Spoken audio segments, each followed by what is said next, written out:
Hello students. तो हमारे 5 sums हो गए हैं 6.3 के। तो आज हम करने जा रहे हैं 6 सम। बहुत छोटा सा चुनमुनु सा क्वेश्चन है, जल्दी ही हो जाएगा। ठीक है, इन फिगर यानी कि आपको जो ये है, ये फिगर आपको गिवन है। ठीक है, A B E, A B and E, यानी कि ये वाला ट्रायंगल जिसे मैंने सेपरेटली यहाँ पे भी बना दिया है। ठीक है, कॉन्ग्रेंट है ए सी डी के। तो ए सी डी इसे मैं थोड़ा सा इस तरह से पूरा शेडेड कर देती हूं। ठीक है, दिस वन, ये भी मैंने वहां बना दिया। ये दोनों आपको कॉन्ग्रेंट दे रखे हैं। कॉन्ग्रेंट में तीनों कॉरस्पॉन्डिंग साइड इक्वल है, तीनों कॉरस्पॉन्डिंग एंगल इक्वल है। ठीक है, तो हमें ए डी ई यानी कि ये जो ऊपर वाला जो छोटा ट्रायंगल है दिस वन, ठीक है, ए बी सी यानी कि ये बड़ा ट्रायंगल, इसके सिमिलर प्रूफ करना है। ठीक है, तो सबसे पहले हम क्या करते हैं, ये जो दो ट्रायंगल हमें कॉन्ग्रेंट दे रखे हैं इनकी साइड्स को इक्वल लेते हैं। In triangle A B E and triangle A C D, इनमें क्या होगा, ए बी जो है वो इक्वल हो जाएगी ए सी के, ए सी, एंड ए ई जो है वो इक्वल होगी ए डी के बाय सीपीसीटी।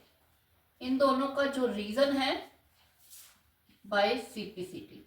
अब क्या है, जब ए बी ए सी के इक्वल है, अगर हम ए सी को इधर ले जाएं तो A B upon A C equal to क्या आ जाएगा, 1 आ जाएगा। ठीक है, इसी तरह ए ई अपॉन ए डी भी इक्वल टू क्या आ जाएगा, 1 आ जाएगा। अब क्योंकि ये दोनों 1 के इक्वल हैं तो आपस में इक्वल आ जाएंगे। ठीक है, from 1 and 2 A B upon A C जो है वो इक्वल होगा ए ई अपॉन ए डी के। ठीक है, ये हो जाएगा। अब जो ट्राइंगल हमें सिमिलर करने हैं उनमें हमें पता है ए डी और ए ई है एक की साइड, एक की साइड ए बी और ए सी है। तो अगर हम इसकी साइड की रेशियो इक्वल करें तो हमें क्या चाहिए होगा, A D upon A B चाहिए होगा। ठीक है, तो हमारे पास जो ए बी है इसके नीचे या तो ए ई आ जाए तो हो जाएगा एक छोटे ट्रायंगल की एक बड़े ट्रायंगल की। तो हम यही करते हैं, इन दोनों को हम क्या कर देते हैं, इंटरचेंज कर देते हैं। तो ये आ जाएगा ए बी अपॉन ए ई और ए सी अपॉन ए डी। ओके, तो इस तरह से हमारे पास क्या हो गया, एक बड़े ट्रायंगल की, फिर एक छोटे ट्रायंगल की, फिर एक बड़े ट्रायंगल की और एक छोटे ट्रायंगल की। तो इस तरह से हमारे पास ये जो साइड्स हैं आ जाएंगी। तो अब इसे हम अपने पास रख लेते हैं।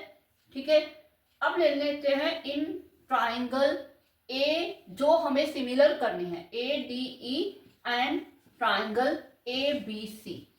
ठीक है, तो इसमें आ जाएगा A B upon A E equal है A C upon A D के।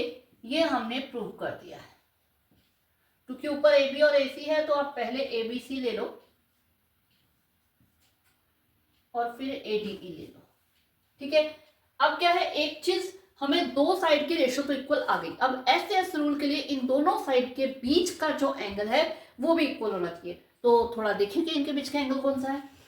एक तो है ये साइड और ये साइड, मतलब ये और ये वाली साइड, इसके बीच का एंगल कौन सा बन रहा है, दिस। अब दूसरे छोटे ट्रायंगल की भी एक तो ये है, इसके बीच का एंगल भी क्या बन रहा है, दिस। बात समझ में आ गई कि दोनों में कॉमन एंगल बन रहा है।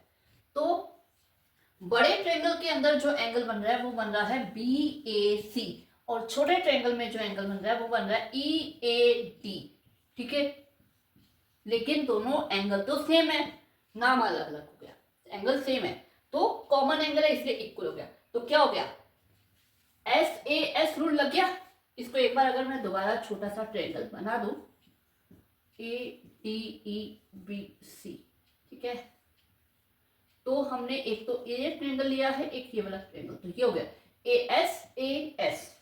तो ये हो जाएगा by S A S rule triangle A B C जो है वो सिमिलर हो गया ट्रायंगल ए डी ई के। ओके, तो चलते हैं 7